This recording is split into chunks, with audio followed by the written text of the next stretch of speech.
Salutations from space and aloha from Earth, friends. Gemini Brett here with a new journey. A journey of sun, moon, and earth. Just as Diana delivered her twin brother Apollo's birth, so the soul of moon delivers the spirit of sunlight, of one light, to earth. Reflecting upon the way the moon reflects sunlight to our earthly eyes is perhaps the most organic, beautiful, powerful, cyclical, sacred way to experience the essence of the relationship of signs. So I begin this journey at a special time where we, in this calendar year of 2025, will experience 2 Virgo new moons. This might be the true definition of a blue moon, a second new moon in the same zodiac sign. That's not the definition used to describe blue moon at our time, when astronomers, as they are known, have left behind the sacred side of the heavenly happenings that these days we often call astrology. Truly, astrology is the rainbow bridge that connects the measurable side of the heavenly happenings, the quantity, astronomy, and the immeasurable, the quality, correspondences. So when we turn away from the truth of correspondences, the quality, the sound of as above, so below, then we're only about the measurable noise, the amplitude, the frequencies, and such.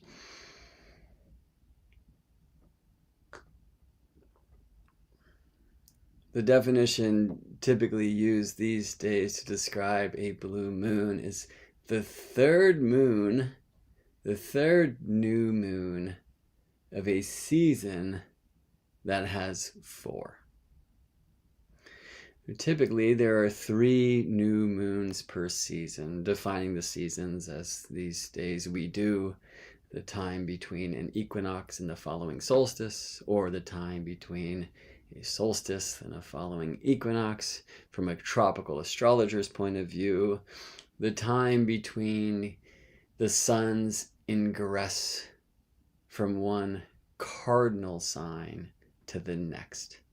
Sun into Aries to Sun into Cancer, Sun into Cancer to Sun into Libra, Sun into Libra to Sun into Capricorn, Sun into Capricorn to Sun into Aries. Winter, spring, summer, and fall of it all, you know. So typically, we have 12 new moons in a year. Sometimes 13. Now, many argue that there are 13 moons every year. This is not true. And all you need to do to find the truth of the way moon reflects sunlight to our earthly eyes is to get outside and to experience it. Conveniently, these days, we have softwares that make it easy for us to fast forward or rewind through space and time and to witness through calculations the happenings of the sacred lights. But is this witness? Is this practice? And when we tune into the mysteries of Virgo, practice is the way. In the earth, which is the senses, the body, mind.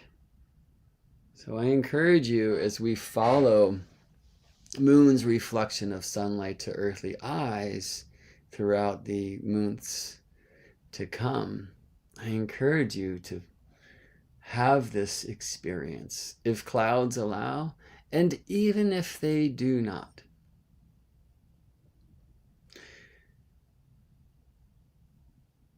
Wouldn't it be nice if it was a 360-day calendar year with the sun moving perfectly 1 degree each day, and a new moon in the 1st degree of a sign, and a full moon in the 16th degree halfway through, and just that kind of consistent clockwork? Perhaps, but that's not the way it is, at least not in our day and age. The average lunation, new moon to new moon, is 29.5 days. And of course, the year, meaning the journey of Earth about Sun, or from our earthly point of view, Sun throughout the 12 constellations and signs of the zodiac, 365 and about a quarter days, right? So the rhythms are more interesting than the geometry of 12 30-degree divisions of the 360-degree circle. Perhaps the most beautiful solar calendar ever created is the tropical zodiac. We're looking at not 12 equal divisions of time, but rather 12 equal divisions of space. So as the sun moves 30 degrees, which is about but not equal to 30 days, and some sunths, meaning the time required for a sun to move through a sign, are longer than others, because we're talking about ellipses, not circles. The sun is closest to the earth, or if you prefer, the earth closest to the sun, around January 1st, if you're into that whole Gregorian trip.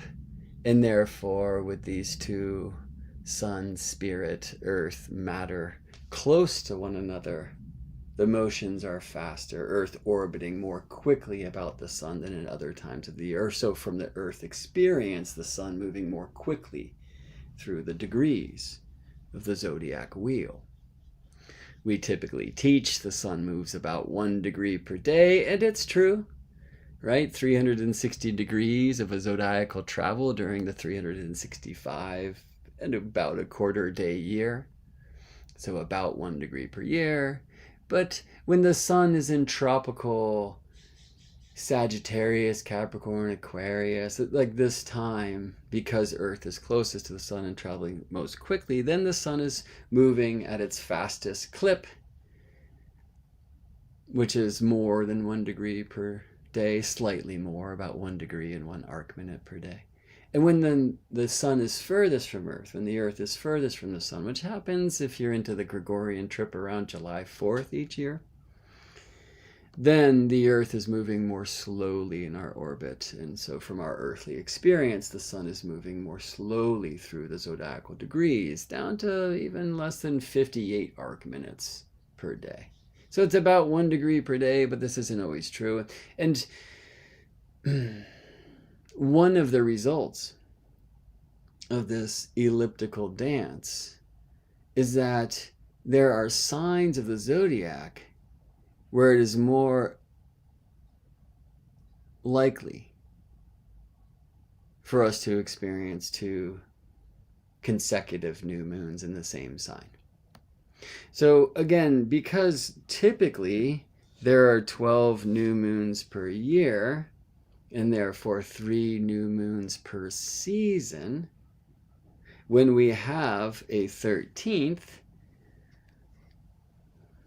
it's a matter of interest.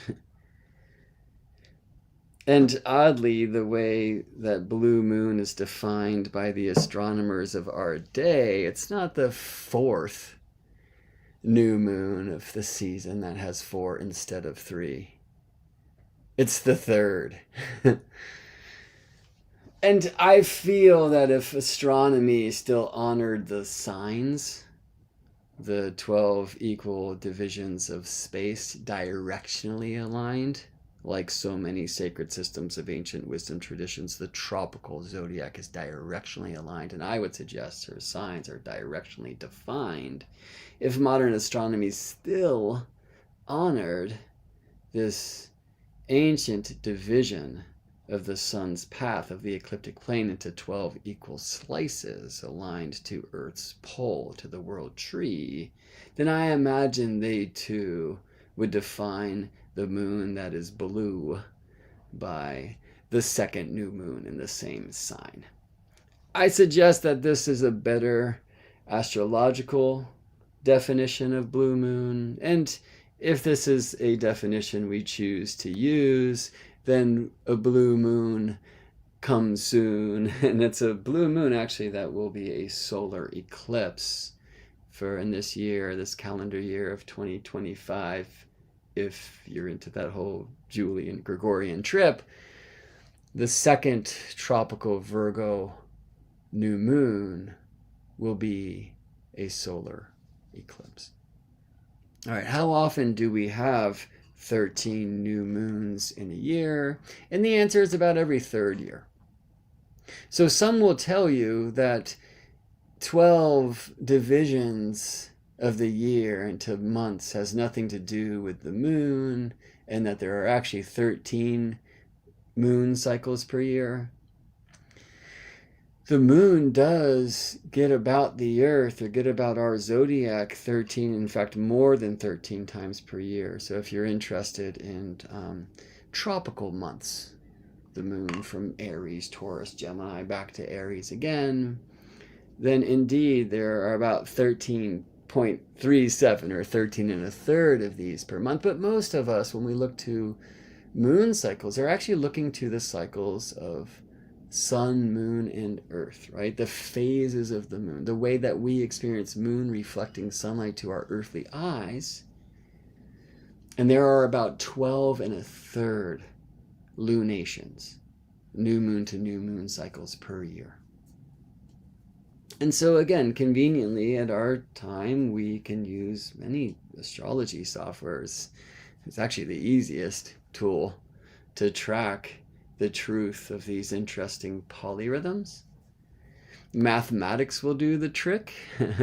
They get more complex. The deeper you can go and the more precise you can measure, and the more precise your mathematics. I mean, the decimal point was a very interesting introduction to our numerological approach to observing cycles in life. Decimal point, you know, pretty, and the zero itself, like pretty new to the mathematical scene. Check that out. When we observe these things from a fractional perspective, we can't quite get as accurate as we can when we play with decimals, but they might just be more interesting. Regardless, there are 12, on average, there are 12.37 lunations per year. All right, so let's call that about 12 and a third. This word about, these words about, average, are very important, especially when we're playing with astronomical cycles, because we're speaking about ellipses inside of ellipses and ellipses rather than circles inside of circles inside of circles. And just as Earth moves fastest about the sun when sun is in Capricorn, and slowest about the sun when sun is in Cancer, the moon has fast periods of its orbital month and slow times as well.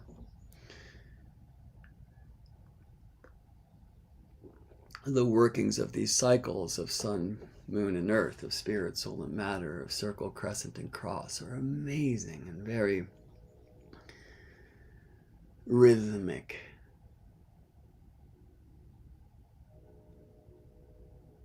They're as simple as a flower, but that's a complicated thing. You know, it's a good example because flowers, they have precise geometry in their design, but every flower has its own unique expression of that geometry to make it less precise.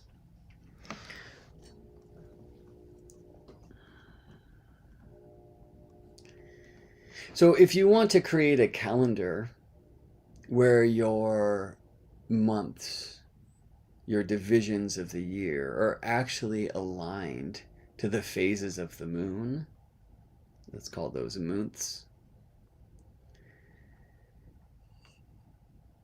you enter some very interesting calendar kung fu. Because 12 lunations are experienced in about 354 days, a bit more. So about 11 days short of the solar year, the tropical year, the seasonal year. And so you really end up keeping two different types of time. Because if you like things like survival, you better align yourself to the cycles of earth and sun, to the seasons, which of course the plants and the animals do. Right, and so this period of about 365 days is essential. But if you also want to honor the phases of the moon, the way that we experience moon reflecting sunlight to our earthly eyes, and that rhythm of new moon to new moon of about 29 and a half days, then 12 of those periods are about 354 days, so about 11 days shy of the solar year. 2 solar years, golden time,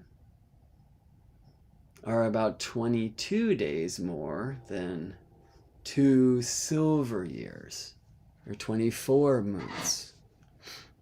3 golden years are about 33 days more than 3 silver years, or 36 lunations. Right? And of course, that 33 days, it's more than, though close to, the 29 and a half days of a lunation. And so it's true that about every 3rd year, you can add a leap month. So there are 37 lunations, a little bit more, in 3 solar years. Are there truly 13 months in a year? No, not if we're speaking about the phases of the moon, the cycle that most of us feel in our hearts when we think about the astronomical month, the way that moon reflects sunlight to our earthly eyes, the phases, new moon to full moon to new, waxing, waning again.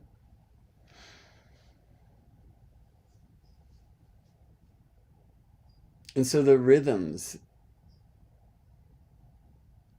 require an attention to a precision. And when you go to the cycles and experience them, you will also see that a devout faith in the math magics of the thing can also steer you wrong. Because again, we're talking ellipses, not circles, and some lunations are longer than others, and on we go. And so this is something that just requires practice, which I would suggest is the quintessential Virgo word.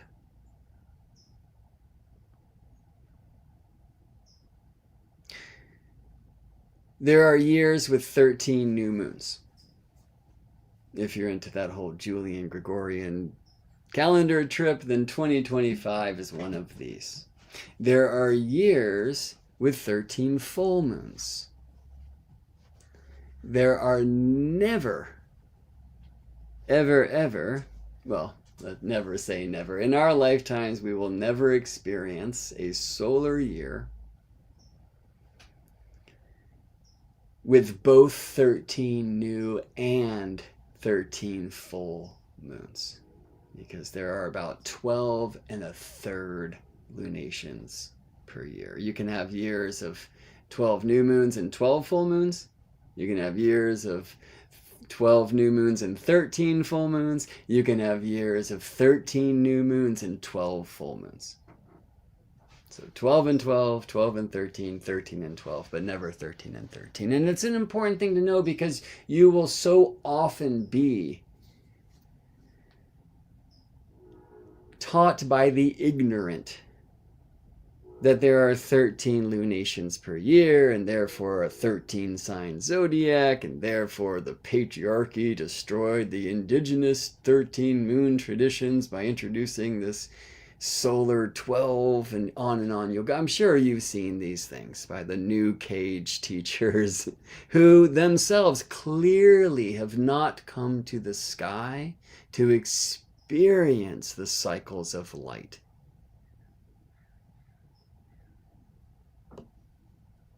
I hope you do. I hope you will, if you have not begun this quest yet. So I begin a new quest here in working with experiential wisdom. Right? Wisdom is the contemplation of our experience. It cannot happen without our experience. And so I invite you, if you choose to play along with these sun, moon, earth transmissions, not only to hear my words and offer yours, but most importantly, to get out and to have an experience of moon delivering sunlight to your earthly eyes, just as Diana delivered her brother Apollo's birth on that island of Delos so long ago. And for you students of the starry science, the sacred science that these days we call astrology, you will find in this practice an opportunity to experientially reflect upon the relationship between signs. Astronomy is number in space and time, and therefore it consists of the sacred sciences beneath: number in time, harmony, frequency; number in space, geometry; and of number itself. These diamond sacred sciences, the quadrivium, are practices, opportunities for practice for a sensual experience of the celestial science.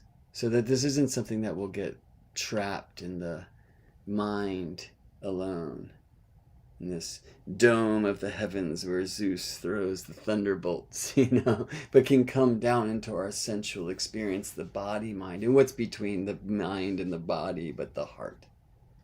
Right, in the waves of the feels, where we receive the art. The art of the chart starts in the heart, and of course this is the place that matters most. Okay, so what a wonderful time to begin this journey that I've been promising myself I would for so long, and finally I got the push during this morning's Qigong. I guess it was a pull.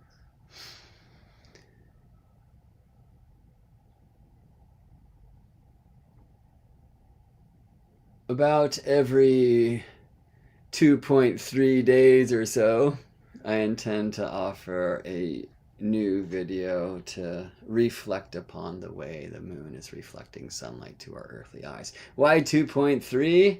Because of the Fibonacci sequence? Sure, but no, because the average time for the moon to travel through a sign is 2.3 days. And we're going to start today, after this long introduction, with 3 reflections. Because today, August 28th, 2025, if you're into that whole Gregorian trip, we experience a Scorpio moon reflecting Virgo light to our earthly eyes. And I hope you will go and experience this. Anna and I have spent the last 3 weeks in Romania. We were at the Black Sea to witness the rising of the Aquarius full moon, of course, an Aquarius full moon reflecting Leo light to our earthly eyes. And I've since watched the moon reflect that Leo light in many different shapes. And the sun has since ingressed Virgo. We had our first of 2 Virgo new moons of this calendar year some days ago. And shortly after our return to California a couple nights ago, as we were driving home from SFO, we saw the young moon, a Libra moon, reflecting that Virgo light to our earthly eyes. And so I begin today with the Scorpio moon reflecting Virgo sunlight. But really, I began with that reflection, that experience of the beauty of Libra moon reflecting Virgo 1 light. I will quickly state my own personal cosmological religion at this time, which is this: the sun is the one light. The only reason why the sun changes signs is because of our earthly material movement about that light. The sun, like the other stars, according to an old view, which I love, though I'm not claiming it is true in the 3D, the sun is a hole in the veil. There is a veil that shields us here in our experience of space and time and a material incarnation. There is a veil that shields us from the one only light that ever was, is, and will be, the one light. So the stars are actually just holes in the veil, each allowing the light to seep through in a different and a unique way that will help remind us of what we truly are. The sun is the big hole, for it is the one we are closest to. And again, I'm not saying this is how things work in the physics of the 3-dimensional thing,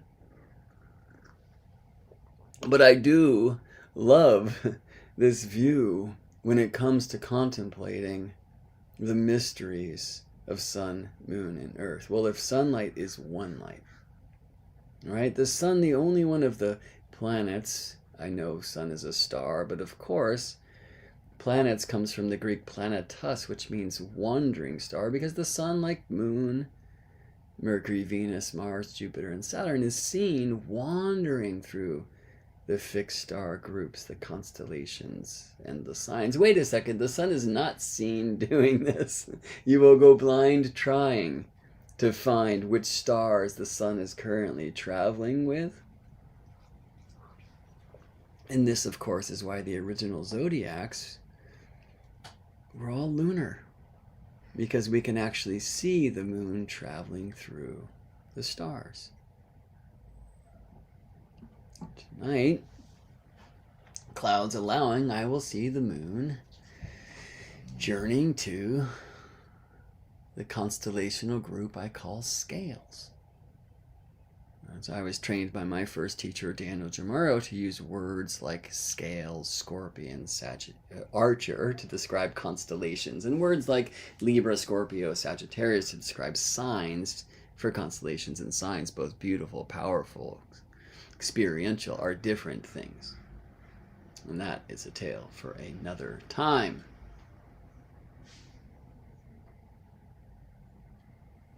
And if clouds allow me to experience this beautiful moon light tonight, I will, generally speaking, see the shape that geometrically we describe as sextile. We used to call it a hexagon. And that's actually happening right now. So for those of you across the pond, maybe in the European places from where we recently were, or even further east of me, where the sun has recently set, you are now granted with the opportunity clouds allowing to see that sextile shape, that hexagonal shape. Of course, it doesn't look like a hexagon, of the moon reflecting sunlight to our earthly eyes. And basically, by the way, the sextile moon, whether waxing or waning, especially waxing, looks like the shape of the moon that we use to depict the moon and the astrology glyphs. And I encourage you, if you choose to practice along with the transmissions that I will offer in this practical project, I really encourage you to reflect upon the shape of the moon in correspondence with the aspect it is currently making with the sun. You will find that there are 12 rather discernible shapes of the moon's smile that we can call semi-sextile, sextile, square, trine, quincunx, opposition, right? And for those of you who study the ancient 12-step program called astrology, this can be very helpful. Most astrologers these days, like most astronomers, divide the phases of moon into eighths, right? Octiles. So the semi-square, the square, the sesquiquadrate. But I prefer a 12-phase system, which helps me relate to the 12 type of geometrical relationships between signs. So waxing semi-sextile, waxing sextile, waxing square, waxing trine, waxing quincunx, opposition, the waning quincunx, the waning trine, the waning square, the waning sextile, the waning semi-sextile conjunction. And I encourage you to go experience the shape of a sextile when you see moon tonight. Now, moon will continue in her dance. Really, the moon and earth continue in their mutual dance as they together orbit the sun. And so by the time sun sets for me tonight, the moon will no longer be sextile, a hexagon, a 60 degree, a sixth of the circle. The moon, who moves about 13 degrees per day, will have moved about half of that. And so I'll experience the moon about 66 degrees, 67 degrees, 68 degrees away from the sun. And that's a different thing. That's more of a, well, it's closer to a fifth of the wheel. Quintile is 72 degrees, right? So this is another thing you can really learn to experience when you observe the way the moon is reflecting sunlight to earthly eyes. Another thing I'll encourage along the way is for you to hold the lights, right?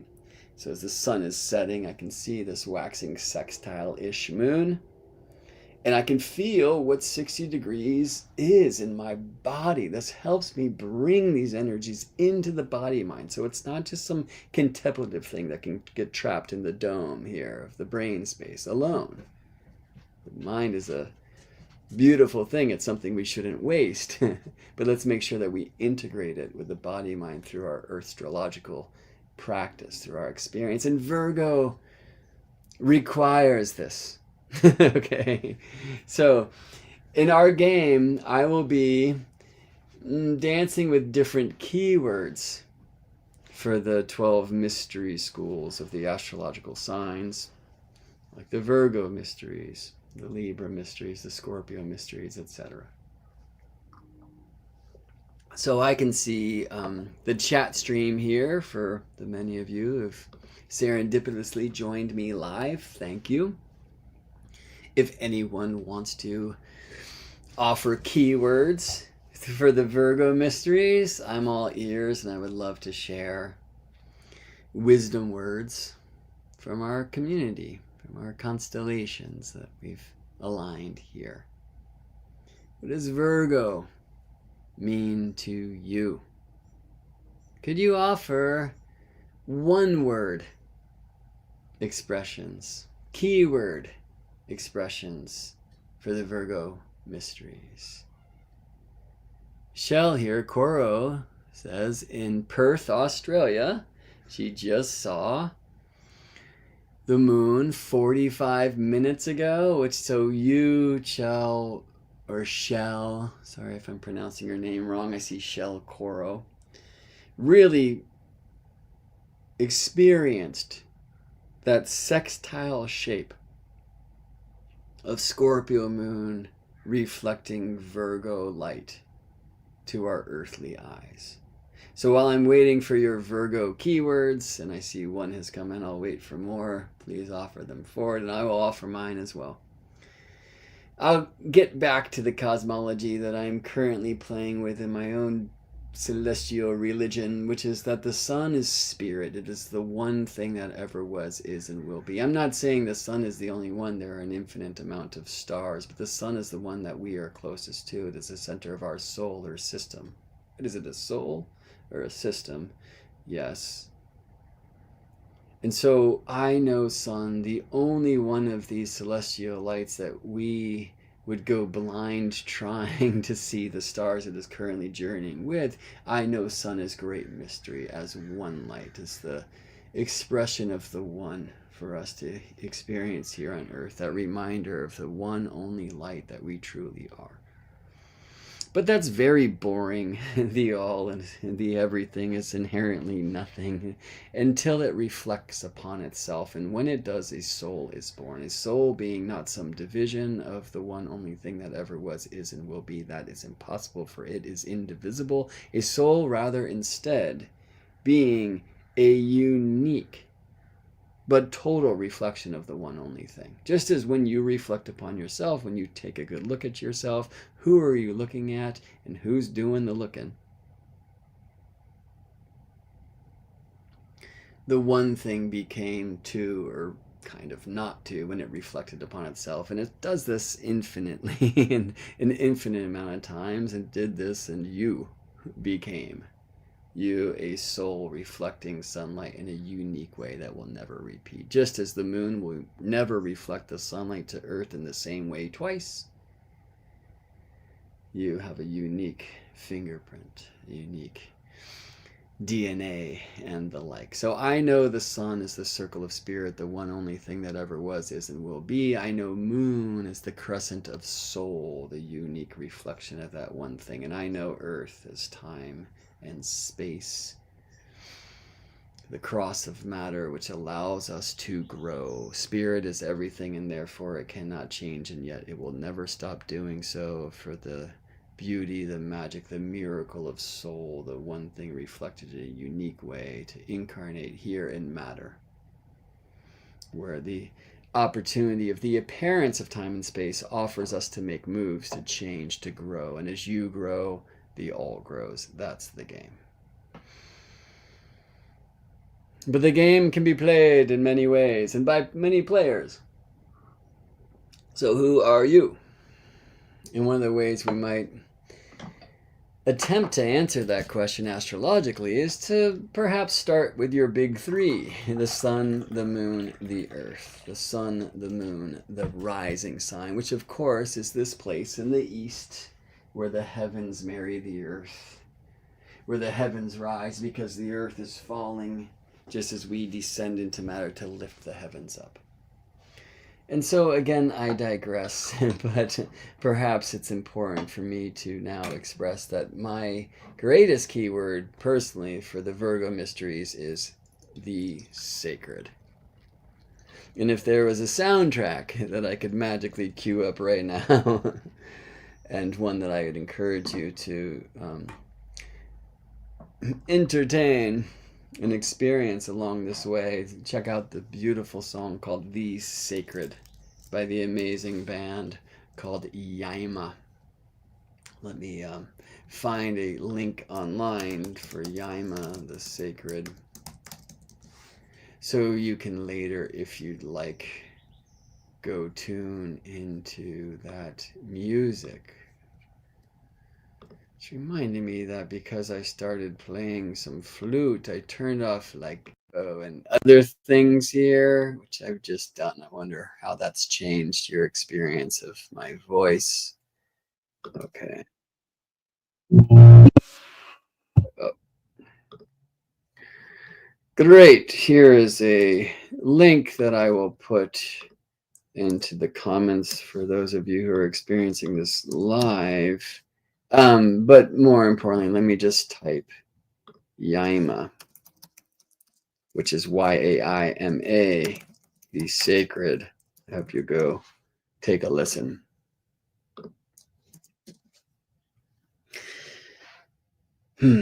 Okay, so for me, perhaps the most important Virgo keywords to play with for the one light as it is expressed through the Virgo sign, right? As the earth dances about the sun and arranges for the sun to be, further west than northwest of earth. And that's a tale for another time. The power, the truth of the directional zodiac. Again, like so many sacred systems of ancient wisdom traditions, the system of the tropical zodiac is directionally aligned.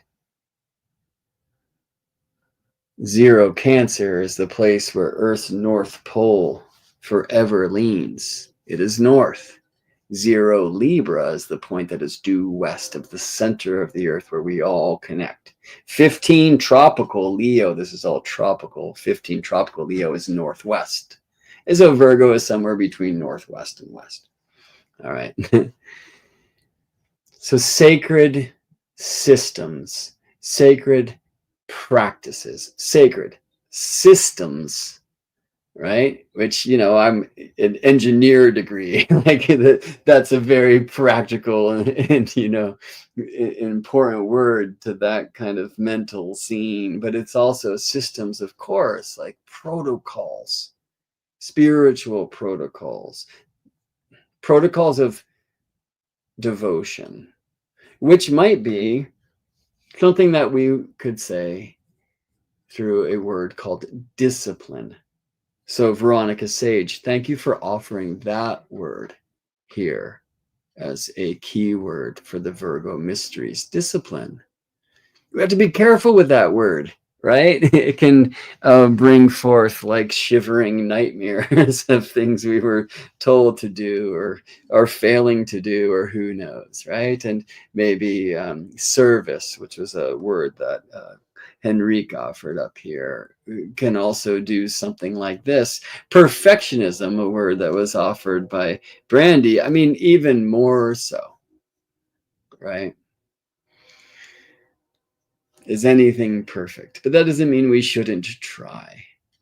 And for me, this idea that cleanliness is next to godliness and other tales and terms and key phrases heard,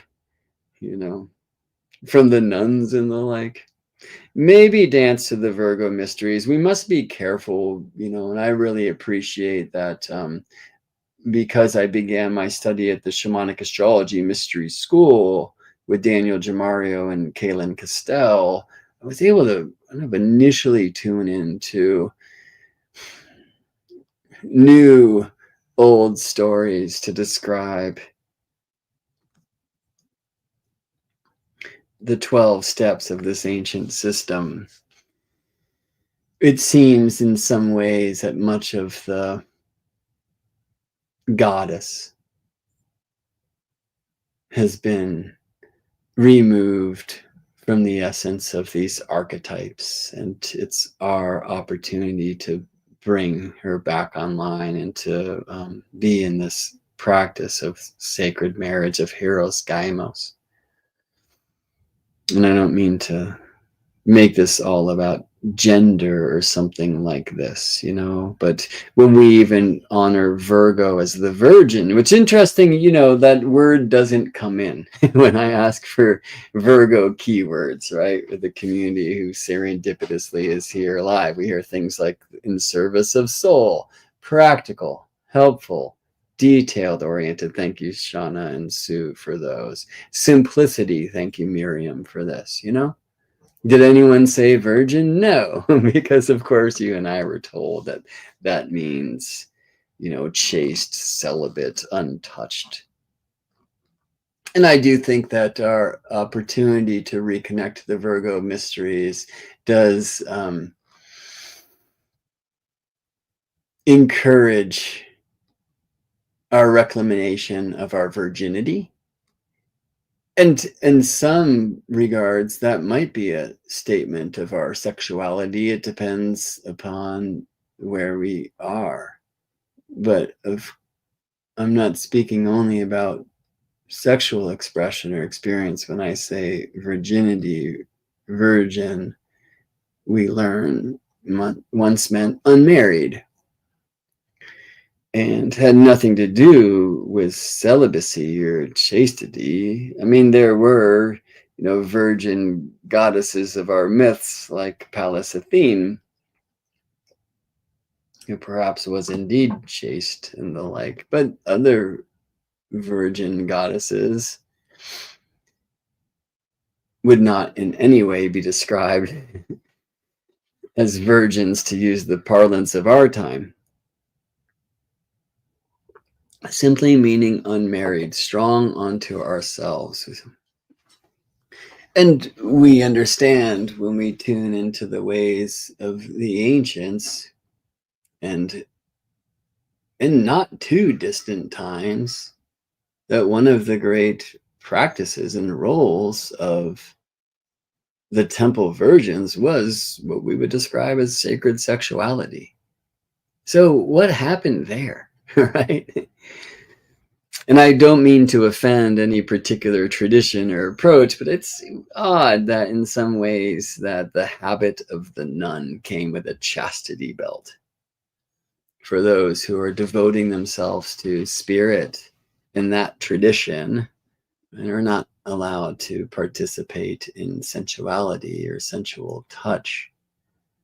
And that had nothing to do with what it was to be the priestess in the day. And perhaps we can reclaim this. But when I say taking back our virginity, I mean taking back your independence.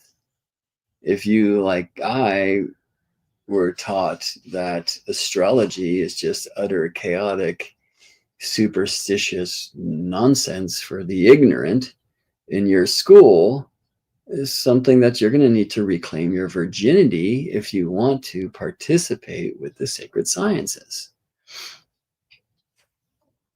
If you want to learn astrology, let me say it that way. Because there are many sacred sciences that we can participate that are certainly not described astrologically. Astrology is the highest of the lower mysteries.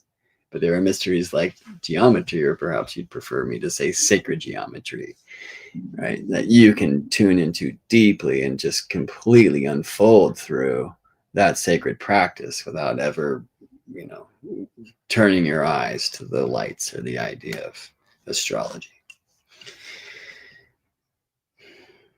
So we had some beautiful words come in here. Service was a kind of clear word that came through from many of you. And, I believe that each of the mystery schools, each of the signs have their way to align through service. But yeah, perhaps that is a word that is heard more precisely pronounced in the mysteries of the Virgo way. The Virgo new moon, we have an opportunity, as it is each year, usually once this year, twice, to devote ourselves to service, to the sacred, to devotion, perhaps to the discipline, to separate the wheat from the chaff, right? To tune into the harvest. Now, I need to be careful there because I do not mean to trap the essential expressions of any of these mysteries through a northern hemisphere or a temperate northern hemisphere seasonal experience. I want to act locally, but think globally.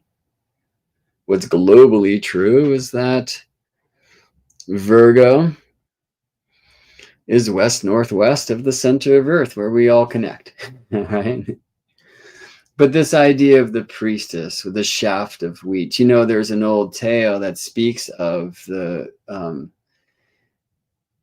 constellation of the priestess, where, by the way, tropical Virgo is no longer aligned. But let's speak of this tale that the constellation of the priestess is reflective of the great goddess Astarte, who some suggest was the last to split, right? In a time long ago when humanity had completely lost reverence and turned their eyes away from the divine, the guides and guidesses left. Why stay in a place where they were no longer honored, where there was no reverence and no respect? And it said that Astarte was the last to go. Her faith in humanity was so strong and she held on, but eventually, just like the others, could no longer live in a place where there was no regard for divine light.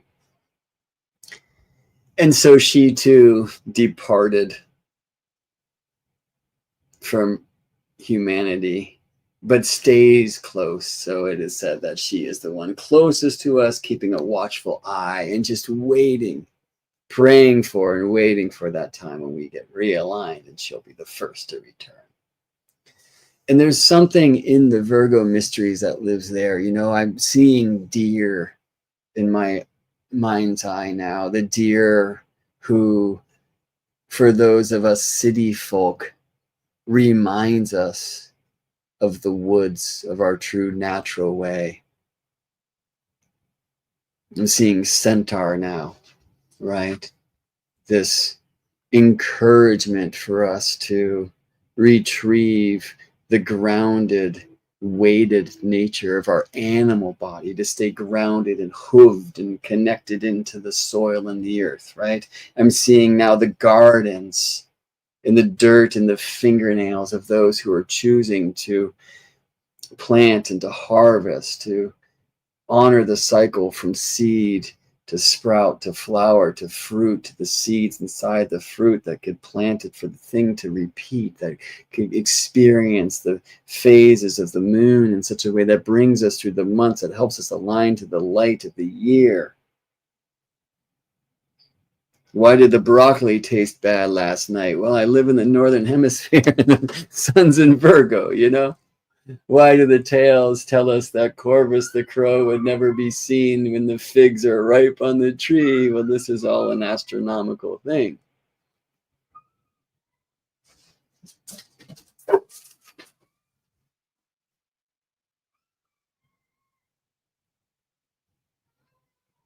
And the boy next door is having a bit of a tantrum, you know. But we all are. We've not been encouraged to be aligned, to have a practice, you know. Maybe some of you were. You know, I have a few clients who grew up in ashrams. But that presents, of course, its own obstacles and challenges. So what is the sacred to you? How do you connect? And I would expect, especially the opportunities of the Virgo mysteries to come to you, to come through you, will come through a sensual body-mind practice, a yoga, a qigong, a gardening, an exercise, a movement, but an intentional, conscious movement to align to the cycles. This is the Earth astrological way, right? So this is, for me, the practice that sometimes I'm disciplined and devoted and I'm there, and sometimes I'm not, right? And when I am, then I'm so aligned, whether it's just opening a chart in the morning and contemplating on the alignments of the lights, or more importantly for me, when I have the opportunity to get outside, as I did this morning, and be with my daughter as we tune into the Pleiades, where there's a star for which she is named, to see Jupiter shining the Cancer mysteries from the twins space, right? To see morning star Venus reflecting sunlight and hailing the becoming of the day. For me, that's how I realign. When I look to the stars, somehow I feel more grounded here on Earth. But what is your practice? What is the sacred system that has helped you retrieve your independence? Have you taken back your diet? And I don't only mean the food that we eat, but when you drive past that scandalous billboard, do you choose not to engage? Do you see what I mean? And how, in a world that taught us it's this and this and this and never that, how can we go to that, which might be the place where we find our truth? This independence, this is the word I accidentally said in the session one time, and it was no accident at all. For me, it's maybe the most beautiful and important keyword of the Virgo mysteries. And a game that we will play here as we reflect upon the way that the moon reflects the sunlight to our earthly eyes is to work with keywords like this. So should I use precise? Should I use practice? Should I use discipline? Should I use devotion? Yes. And for me, again, perhaps the sacred. But it depends upon the reflection at hand. So, we begin with Virgo new moon. And sometimes, by the way, we can, with our eyes, see a Virgo moon reflecting Virgo sunlight. Of course, not when they are new. You can only see moon conjunct the sun during a solar eclipse. And we'll have the opportunity, some on Earth will have the opportunity to experience this in the second Virgo new moon, perhaps the true definition for a blue moon, the second new moon in the same zodiac sign. This year, the second Virgo new moon will indeed be a solar eclipse when you can, in particular places on Earth, at that sacred alignment of sun, moon, earth, of circle, crescent, cross, of spirit, soul, and matter, witness the moon during her conjunction with sun. Typically, a new moon is a no moon, right? And we need to wait 1 to 2 days after moon and sun conjoin for moon to get far enough from sun to see that sliver crescent, Diana's bow, the young moon reflecting Apollo's light from the western skies after the sun sets. This smile, this sliver, this evidence of her monthly survival of fire trial, which for me is new moon. But of course, every cycle, if we do use that conjunction of moon and sun in our earthly skies, as these days most astrologers do, we have that opportunity to really tune into like the pure essence of the sign, right? These spring tides of new moon. And the truth, again, that visually speaking, a new moon is a no moon. It's like only the light, only the sun. From a visual experience, right? So Virgo, what is that? And how can we align ourselves in that way? This is the moon game, Well, a day or two later, the sun sets and we do see that young moon reflecting that sunlight in our eye. And with the new moon being in the first degree of Virgo, in this recent current cycle, right, 0 degrees and 23 arc minutes of Virgo, says the software that I'm looking at. Then, indeed, a couple days later, the moon's still in Virgo and far enough from the sun for us to, clouds allowing, and depending where on Earth you are. And by the way, in the southern hemisphere, better opportunity. Yeah, you know what? That's untrue. The northern hemisphere. Looks like I need to get better in the practices of my own sacred study.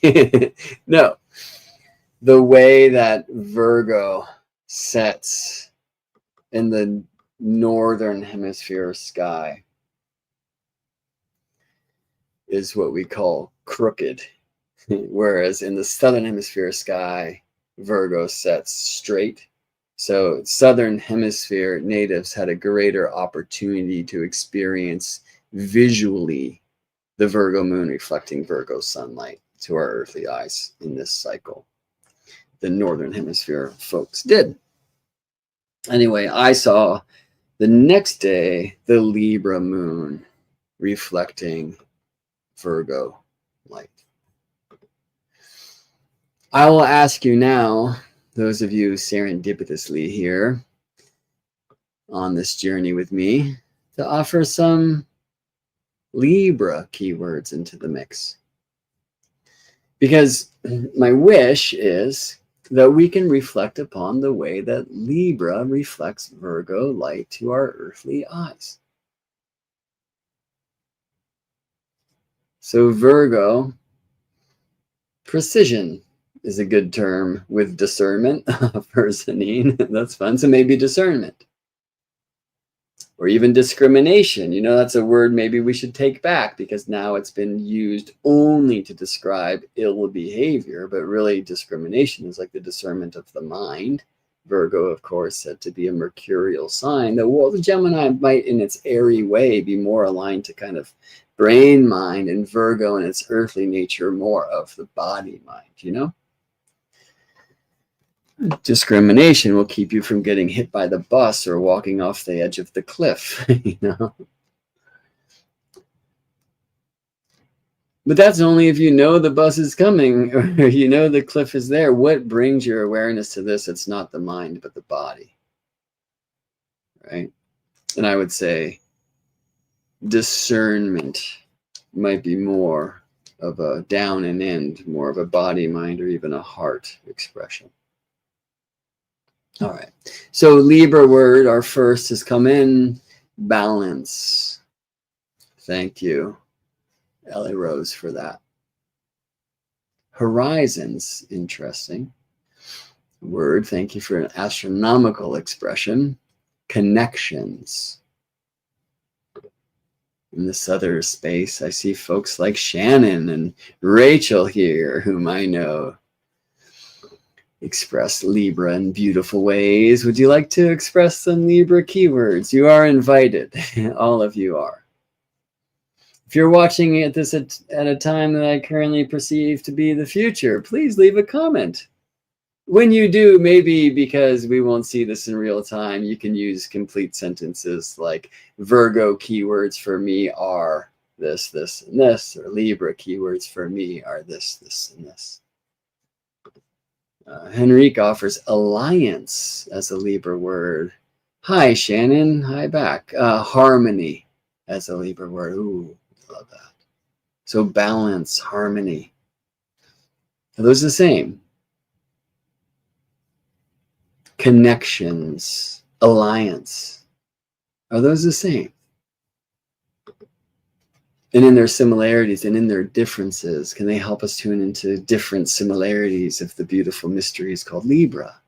Because astrology is such a powerful language in that essence, because we can say simple words like Libra that mean 1,000 words, right? All balanced into one place.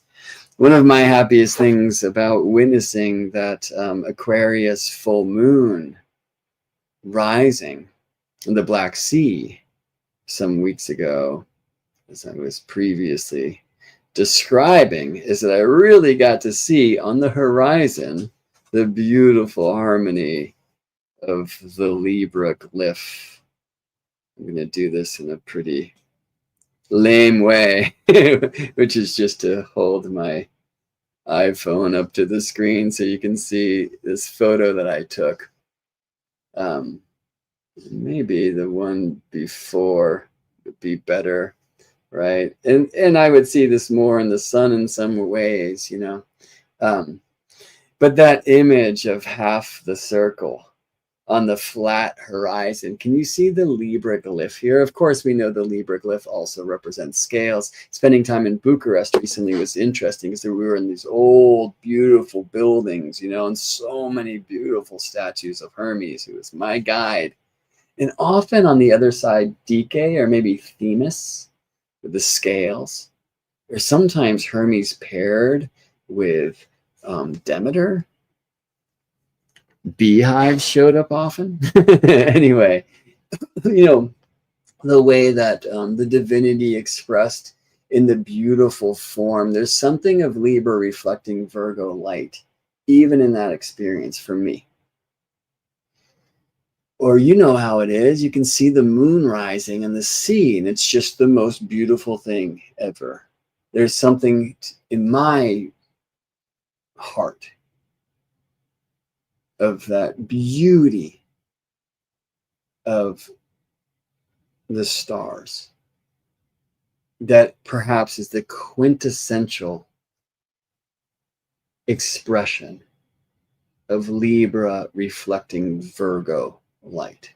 But my Virgo, my practice, my sacred is so earth-astronomical. It's getting out there. It's experiencing the marriage of heaven and earth, right?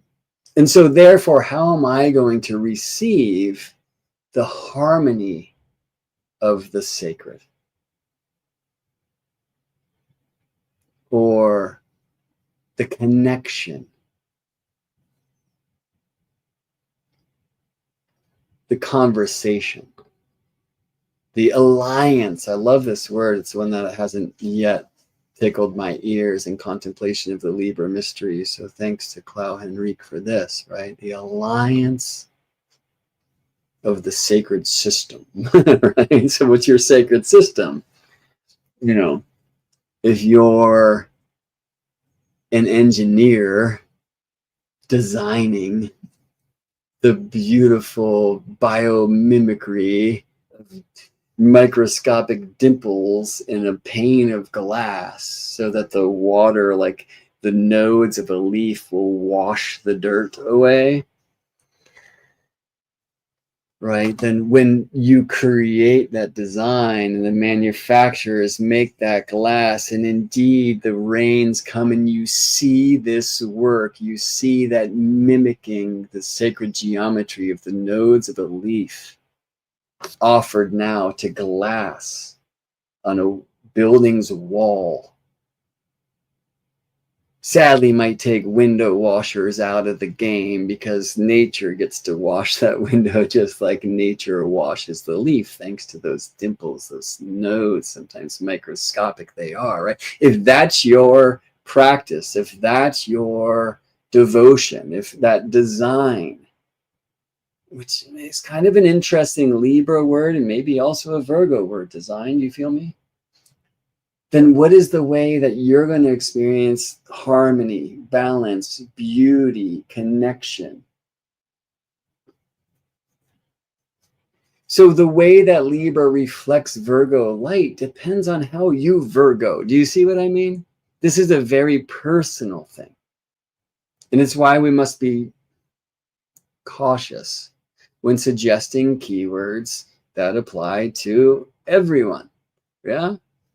I would rather invite you to explore and reflect upon your own keys to the mystery.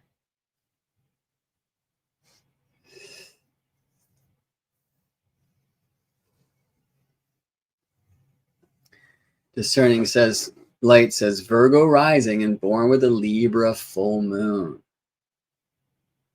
So we, of course, know this means she's born with the sun in the 8th. Or do we? You can do that. Right? So for me, this is like my practice and also my intention is, how can I share the sacred mysteries of the Earth's astronomical sky, of an actual embodied practice with the lights? And for me, that's one of the ways that I hope I can Libra reflecting Virgo. Can I share Libra? I like to say Libra is the air we share, right? But who do we share air with? Each other? That's the aloha, you know? But really with the trees, right? My exhale is that tree's inhale. And of course, the opposite is true. Thank you so much for the oxygen you made. And you could really feel the Libra Virgo there, right? That exchange, which interestingly, traditionally would be like a Mercury word. And this is why, by the way, the Mercury statues, the Hermes statues, so beautiful to see in Bucharest. They were on these gigantic bank buildings, right? Because traditionally Mercury is exchange and therefore commerce. But what is this exchange between me and tree, right? And this tree I'm now directing my gaze towards is, carrying many fruits, many apples. So what will it be when I actually eat one of those apples? Can that tree now experience life through me? Maybe even for a moment? I don't know. If I take, what do I give? Do you know what I mean? There's something in that exchange that is so quintessentially Libra. Rachel offers that Virgo feels embodied, makes things tangible, more embodied. Virgo makes things more deliberately tangible, interesting, right? Something about that devotion. Deliberation is an interesting word. And it can also kind of get to Libra, because there's something in Libra negotiation, right? In the air that we share. Sharing is caring, and sharing is such a Libra word, But finding balance, harmony. So beauty is one experience of harmony, right? Consonance versus dissonance, like really feeling resonance, right? And if I practice,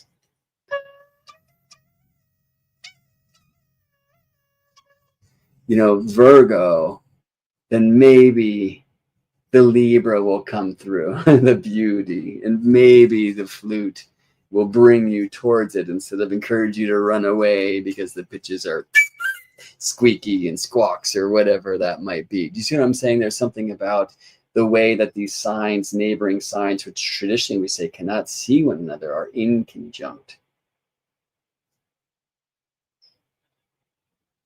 Our neighbors in the cycle. So how can we Libra through our Virgo? And how can we Virgo through our Libra when we study the retrograde cycles, like the lunar nodes, like the precession of the equinoxes, like the Venus star, like the Mercury stars, in a much faster experiential opportunity of space-time? How can we Virgo if we Libra? These are things I will encourage you. And how are they aligned? The semi-sextile, right? So blindness, like here's an interesting question. Why is Virgo the 12th of Libra? I think this comes into an opportunity to look at the Libra quality of relationship. It's a kind of quintessential Libra word. Now, I like to say it's a word for the Libra Aries axis, right? Because just as hot and cold are two sides of one thing called temperature, Libra and Aries are two sides of many things. One of those things is called relationship, where Libra is othership. In a way, does Libra exist on its own? And Aries maybe only does. Not selfish. That's too often ignorantly taught. Selfness, Aries mysteries. Othership, Libra mysteries. And we need to have them each to meet in the middle way of right relationship, But let's offer othership as a Libra thing. This wish to be seen through the other eyes. This practice, this devotion, like Virgo words, of seeing the world through the other's eyes, so walking in their shoes. You see how like Libra has this connection to fashion. Why? Because somebody could help me dress better. He says, showing up in the gray hoodie. I guess I wore my Virgo wares to this conversation,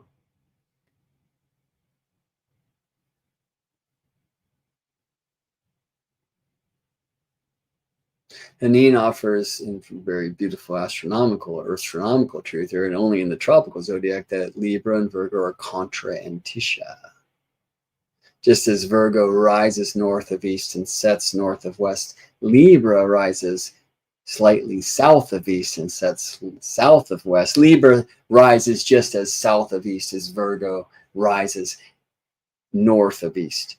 Or maybe more beautifully expressed, because let's talk about relationship. Virgo rises north of east. Libra sets south of west. In that regard, they're opposite one another. There's contra antitia. There's so many other ways to express this. This isn't just something to memorize and regurgitate. It's my issue with so many ways of teaching and learning, right? To go have an experience of.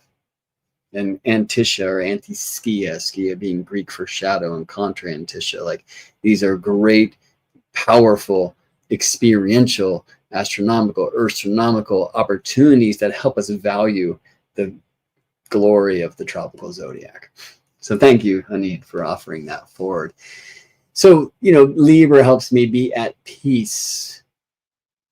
Is that another way we can express harmony of my sacred system, Virgo, right? So often under the attack of the rationalists, the siderealists, whatever, the tropical zodiac, which is a sacred system for me and for many of you, actually is completely grounded in beautiful earth astronomy. And as I learn that much through my witness of the heavens and share that, I find more balance and grace. Is that a Libra word? Is that a Libra-Virgo word?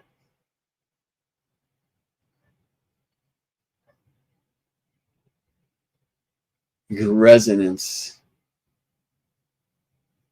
stillness within the faith of the system that has called me to her side. Sacred system, So, I'd like to express Libra reflecting Virgo light through keywords,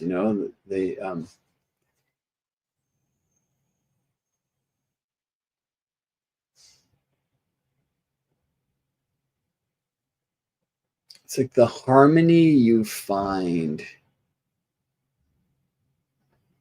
through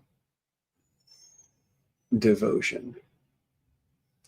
Or when we say, giving is receiving, oftentimes we'll get to like the Pisces mysteries for that. But there's really something in, if you're sacred service, you're Virgo,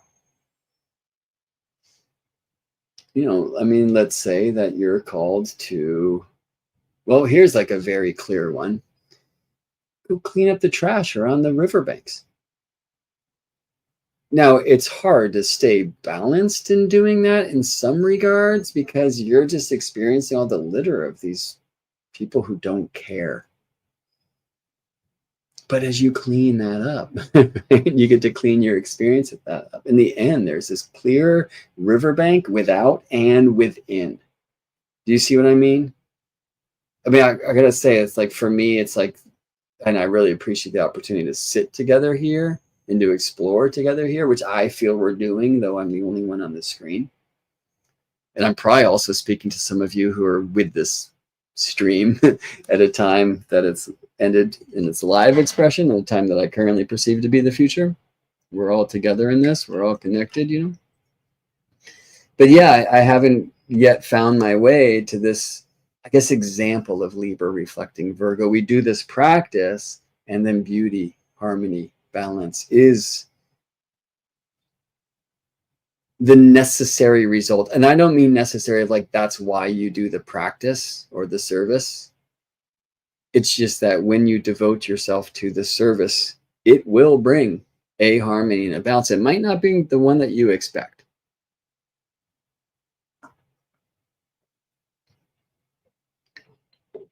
Sharing astrology for me. I'll have client sessions today, actually for the first time in weeks. I'm excited. There's something in sharing, which can be a Libra thing, the sacred nature of these mysteries, which for me is like a Virgo thing. Mysteries, however, we might be getting into this zone where the moon travels now, called Scorpio. So anyway, you get what I'm after here, and it's something I hope that you will personally do. Create verbiage for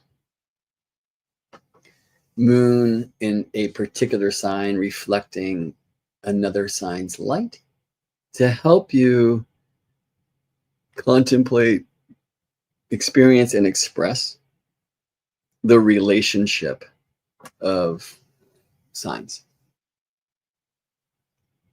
And, sometime this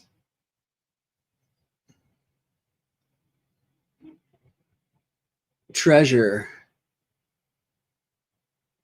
is not found in the maps of words. Right? So for me, contemplating Libra reflecting Virgo light through the harmony and the balance and the beauty that I feel inside and see outside when I go to clean the litter from the riverbanks. Like, that's it. But how do you clean riverbanks? We can go do this literally, and we should. I should do more of that. Maybe like for me to come full circle today, I'll go pick up some trash.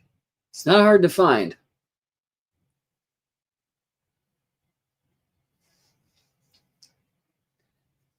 And maybe in that offering, in that service, new treasures will be discovered in the contemplations of these things,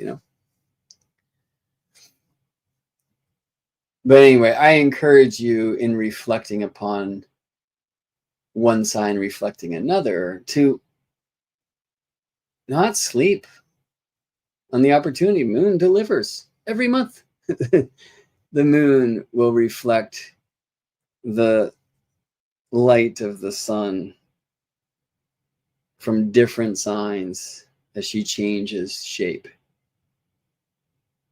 and gives you the great gift of reflecting upon relationship.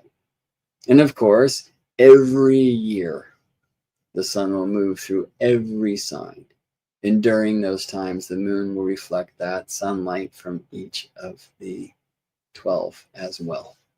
So we end up really exploring 144 expressions, 3 of them being Virgo, Libra reflecting Virgo, Scorpio reflecting Virgo. That's happening today. Let's get there so I can wrap this up. But it's a never-ending thing.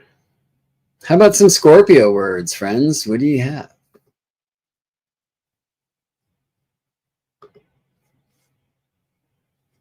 Because like in the Libra things of,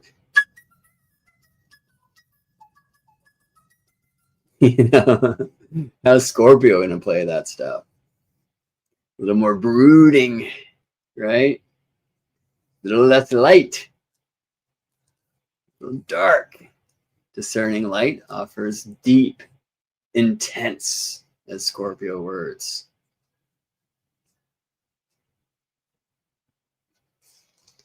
Scorpio reflecting Virgo. And Shauna says deep again. So obviously that's a word we want to hold. Yeah, like I like to study the elements with the elements. Air is a little trickier than others, but the waters, Scorpios would be the depth. The stuff we can't see in some ways. The human body is not equipped to handle the pressures of the deep. Right? The final frontier on earth, they say. There's something about Pisces and the great cycle, the tears of heaven, the rains, that come into the waters of the ocean only to evaporate or whatever, like that whole cycle of life. There's something in Pisces and the rivers and here's another beautiful Yaima lyric, right? Rain doesn't doubt it will end up in the sea.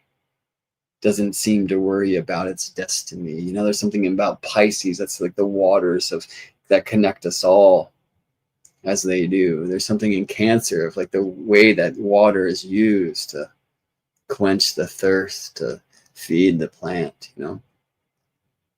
There's something about Scorpio that's just deep, If we hear words like transformation here, penetrating, thank you for those, Ella Rose and Shannon Hayes. Essence, interesting word for Scorpio. Power. What about that one? It's a scary word, or is it? Is it the most beautiful word? Compulsive, obsessive offers Sue. Domineering. Wow, so Sue, your view of Scorpio is quite scary, I might suggest. That doesn't make it wrong in any way, right? And this is why Gemini Brett, who is a card-carrying Scorpio sun, might call himself Gemini. Because, hey, baby, what's your sign? Might have him on the run when you admit that you were born with a Scorpio sun. So might I ask you to offer a beautiful word for Scorpio? And again, not saying that domineering, that's one side of control, by the way. Compulsive, obsessive are wrong. This isn't about right or wrong. This is about song. And some parts are consonant and some parts are dissonant. And this is the gift of harmony, creating tension to bring us to release.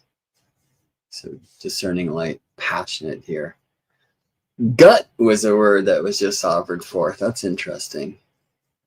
Constant. That's interesting too. That one made me look over there and think. Thank you. Sensual and intuitive. What about loyal? How about merged? Right. So in the zodiacal order, of course, Scorpio follows Libra. There's something where Libra might be the marriage and Scorpio is the honeymoon. And perhaps the divorce, like it depends on how that thing goes. Can we merge? What in me dies when we? These are questions that help me swim through the deep mysteries of the Scorpio seas. Because there's something in that passion and even in that compulsion and that like need to merge with the mystery, whether that's with another person and try to see if these hearts can dance, or with this apple tree, which for me, like Taurus, is the fruit and the flowers. It needs, it wants, it desires to be tasted and smelled, and that's just as important for the continuation of tree species as the trunk and the roots, which I hear in the tunes of the Capricorn Mystery School, or the leaf, Virgo. See, the leaf, it reaches for the light to do the inner work that feeds the thing. So there's another Virgo word for me is the leaf. But how, what comes for you? It's like Virgo is the leaf. Like what?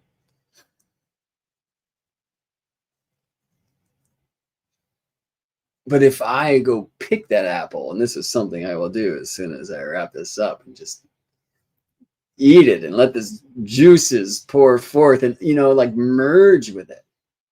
I love Austin Coppock in his audio course on the decans or the faces kind of speaks about eating as like the most Scorpio act. It's like conquering this thing and making it part of you. Like, I don't think of that as like a conquering a thing, but it's interesting to consider it in that way, that kind of Martian way. Austin I also love. So it's like Aries, Mars, samurai, Scorpio, Mars, ninja. There's something there for those of us who explore mysteries through those types of shapes and character too.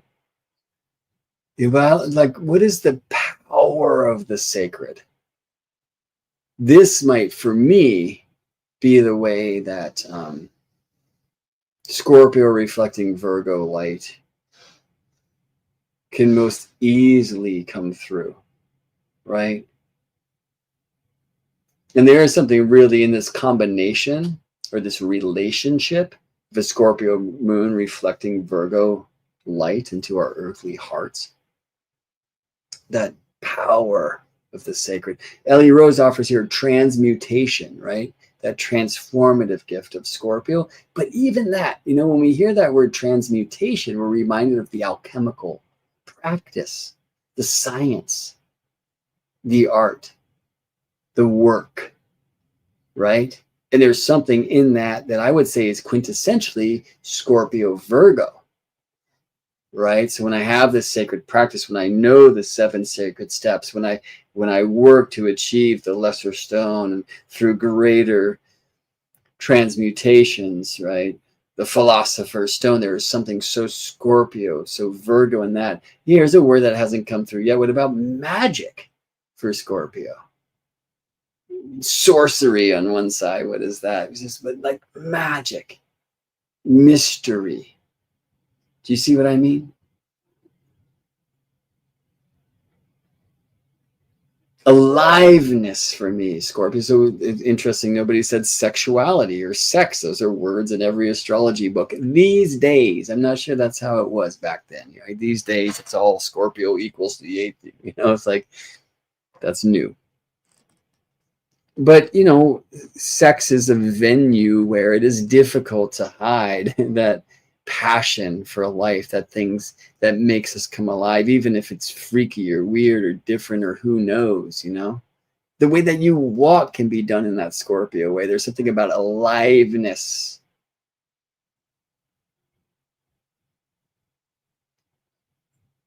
And what life is born, what passion, what excitement is born through our practices, through the sacred, through our devotions.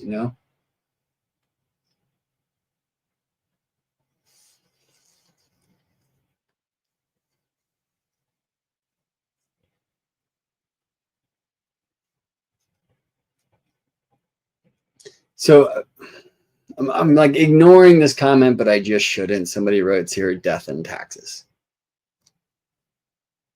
Like trying to learn what Scorpio is through the keyword taxes is not going to get you there. And for me, it's just where astrology fails these days. Now, from an archetypal essential expression truth, right? Like if we want to answer a question through horary astrology, like in our elections, whatever, like we want to also work with keywords like taxes. But it harms me when I hear Scorpio taught as sex, death, and taxes. And it's just the result of this natural zodiac system where Scorpio equals Pluto equals the eighth. You know what I mean? So I didn't state your name because I don't want to offend you in any way. I just personally have a hard time with Scorpio being taught in that way. Now, death is a different thing. And I would suggest, our relationship to death and to the dying. How do you speak with the crows? Like so much of what a Scorpio is in its beautiful dark heart, like lives for me in that realm.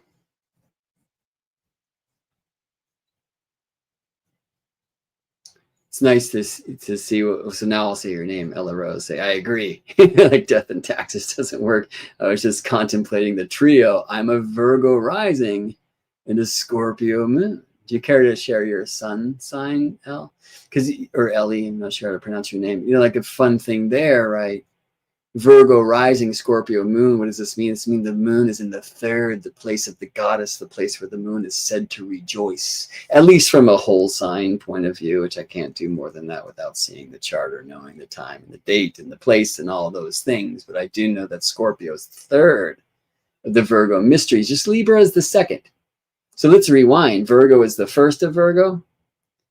Libra is the second of Virgo. It was a thing I didn't finish before, which was to state that Virgo is the 12th of Libra. Why would Libra hide Virgo? It's a fun way to play that game because, of course, we speak with the 12th as hidden things. Well, if Libra is this wish to relate in othership, then let's like tuck away the idea of perfectionism. Do you see? That's one way where you might be able to kind of answer this impossible and beautiful and endless question called why would Virgo be hidden in the Libra walk? But how is Libra, the second of Virgo, how is it like the fuel for the Virgo way? How is it something about the survival? And I would just say this, that like the sacred, it is inherently about relationship. So the priestess might be about her tree in her woods, or whatever, her plant, her spirit animal, her guide, like it doesn't have to be about relating with another person. And we need to be careful when we use or lose what relationship is for that one singular kind of point of view of person relating to person, right? What is your relationship to the sacred? Perhaps that might be another way, that question that helps us find the essence and the kind of fuel of Libra reflecting Virgo light to our eyes. Well, Scorpio is the third of Virgo. Virgo is the 11th of Scorpio. That's interesting to consider. In the Scorpio walk, it requires communities where people know how to stay on their mat, as we say, right? Keep your own sacred space. There's a great Virgo term, right? My square. But Scorpio is the third of Virgo. So how is Virgo languaged through the Scorpio mysteries? How is Scorpio like a set of tools necessary for the Virgo way? So sextiles, sextiles are 11 and 1 or 1 and 3. You ever do that? They're also 3 and 5 and 5 and 7, right? Do you ever do that? All right. Anyway, there's something about the passion of the sacred. And it's interesting to think that it's Scorpio on the third in the Virgo design. So thank you so much. Like, see what happens when folks offer. Further, we hear from Ellie Rose, Virgo rising a Leo sun. So what do we know? She was born after sunrise, right? With the sun in the 12th, at least from the whole sign point of view, and perhaps in many other divisions of the local sky too.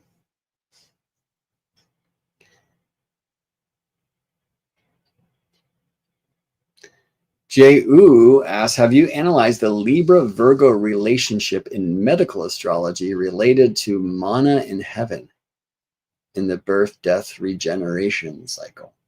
I have not at all. I'm intrigued to know more. I mean, I will say that that's using a metaphor for mana in heaven to apply to, it sounds like, biological cycles or birth, death, regeneration. I'm not saying that's right or wrong or whatever. It's intriguing. But we're then saying, what the biblical mana in heaven means. And that's your right to do. Right? And I have not contemplated. That sounds amazing. It's something maybe when I clean some litter from the riverbanks today, while I'm eating that apple that I'm looking at on the tree over there. Thank you.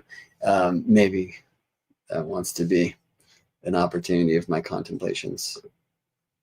Rachel says, feels like a shipwreck, the precision of building a boat meeting the depths of the ocean.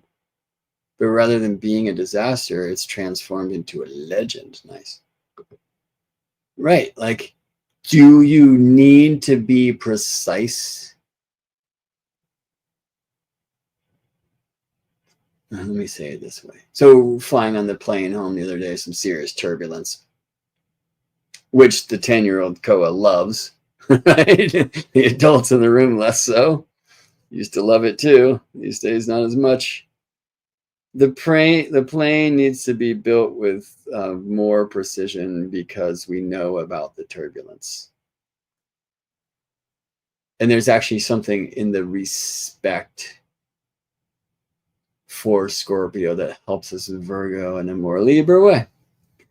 All right. Compost is a word that came in for the Scorpio mysteries here too. So what I want to say is, just as we close here, and this is something that will never close, and I'll be walking this in the woods today. Virgo, sacred practice, devotion, discipline, independence, precision, perfection. The cleanliness is next to godliness, the keeping the temple tidy, sacred space, staying on the mat, your yoga. It's endless. Libra reflecting Virgo. The harmony found through sacred practice. Our relationship to nature. Endless again. But please play. Scorpio reflecting Virgo. The power of service. And we could find one keyword for each of these 144 expressions of moon reflecting sunlight to earthly eyes. So what is pure Virgo? Virgo moon, Virgo sun. What is Libra moon reflecting Virgo sun? What is Scorpio moon reflecting Virgo sun? And I think that transmutation really hits the Scorpio Virgo if we're thinking from an alchemical point of view. But the way I usually will phrase these in my communication with the heavens and with others about the heavens is blank of blank, right? So the power of service, Scorpio reflecting Virgo. The harmony of devotion, Libra reflecting Virgo. And I really deeply encourage you to play and to do this, especially while experientially participating. So where do we find a Scorpio moon reflecting Virgo light? In the sunset west. In the 8th, and the 7th. And we're going to feel in our bodies sextile when we hold a Scorpio moon reflecting Virgo light from a whole sign point of view, but you can feel a quintile, a binovile, and other things. And that takes us maybe in a deeper experience, Scorpio, of the precision of the sacred science, Virgo. Thanks for playing with me. Future videos in this series will be much shorter, I hope, and I also hope not. Sminton says I should really call myself Scorpio Brett. No. Scorpio Joe. Brett Joseph is my name, you know. Gemini Brett. And for me, I was born with a Gemini moon reflecting Scorpio light. The wish to playfully explore and express the mysteries. See you in space, friends.